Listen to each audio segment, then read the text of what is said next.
Welcome to my channel. And this is a Fluent Vibes English podcast. Hey everyone, welcome to Fluent Vibe English Podcasts. I'm Ali, and today we're talking about something that, honestly, every English learner faces at some point. That fear of speaking. You know, the kind that makes your heart race a little when you open your mouth, or maybe you just freeze up and think, nope, not today. I've seen it so many times, and I've felt it myself when I was learning other languages. It's real, and it's tough. So, why does this fear feel so real? Well, a lot of it comes down to worries about making mistakes, sounding silly, or just not being understood. I mean, who wants to say something and have everyone look at you like you just landed from Mars, right?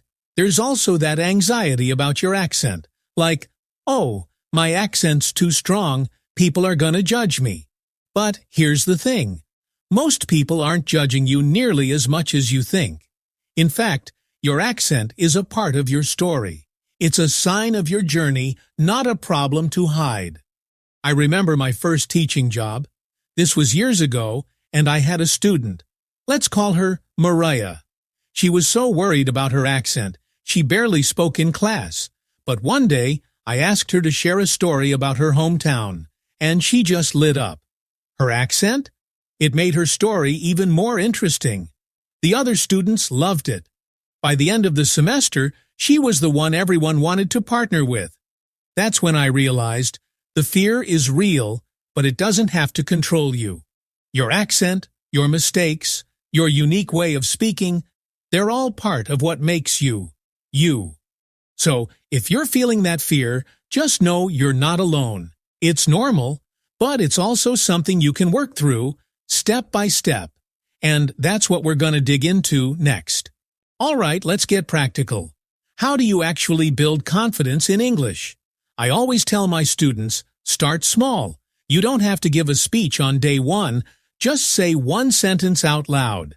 That's it. Make it a routine. Maybe every morning you say, today is going to be a good day in English. Or you order your coffee in English, even if it's just a few words. The key is to make English a part of your daily life, like brushing your teeth. The more you do it, the less scary it feels. And here's something a lot of people get wrong. Mistakes are not setbacks. They're actually milestones. Every time you mess up, you're learning. I had this one sentence a day challenge with a student. Let's call him Sam. He was super shy, barely spoke in class. But I said, Sam, just one sentence a day. Doesn't matter what it is. After a few weeks, he was chatting with classmates, making jokes, even correcting me sometimes. It wasn't magic. It was just small, steady practice. So, don't wait for confidence to show up before you start speaking. You build it by speaking, even if it's just a little. And be kind to yourself. If you forget a word or say something wrong, that's okay. Nobody's perfect, and honestly, nobody expects you to be. The important thing is to keep going, keep trying, and let those little wins add up. All right, so you've got your small steps, you're making mistakes and learning from them, and you're building that confidence muscle. But how do you keep it growing? That's what we'll talk about next. Now, let's talk about the things that can really knock your confidence down. What I call the confidence killers. The first one? Comparing yourself to others. I see this all the time.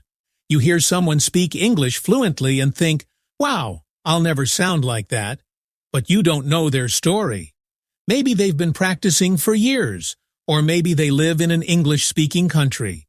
Your journey is your own, and the only person you should compare yourself to is, well, yourself.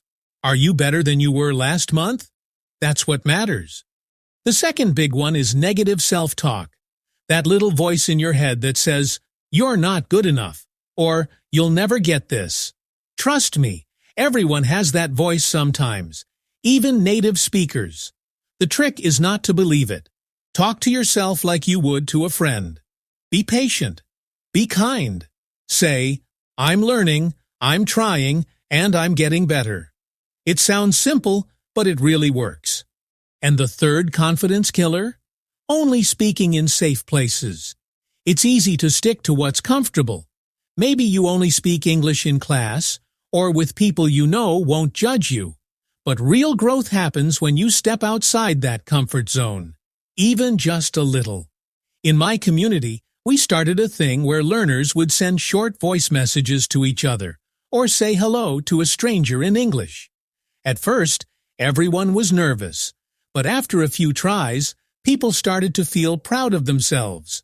Those tiny risks turned into big achievements. So, protect your confidence like it's something precious. Because it is. Don't let comparison, negative thoughts, or fear stop you. Celebrate your small wins, take gentle risks, and remember, every step forward counts. Thanks for joining me today on Fluent Vibe. Keep practicing, keep speaking, and I'll see you next time.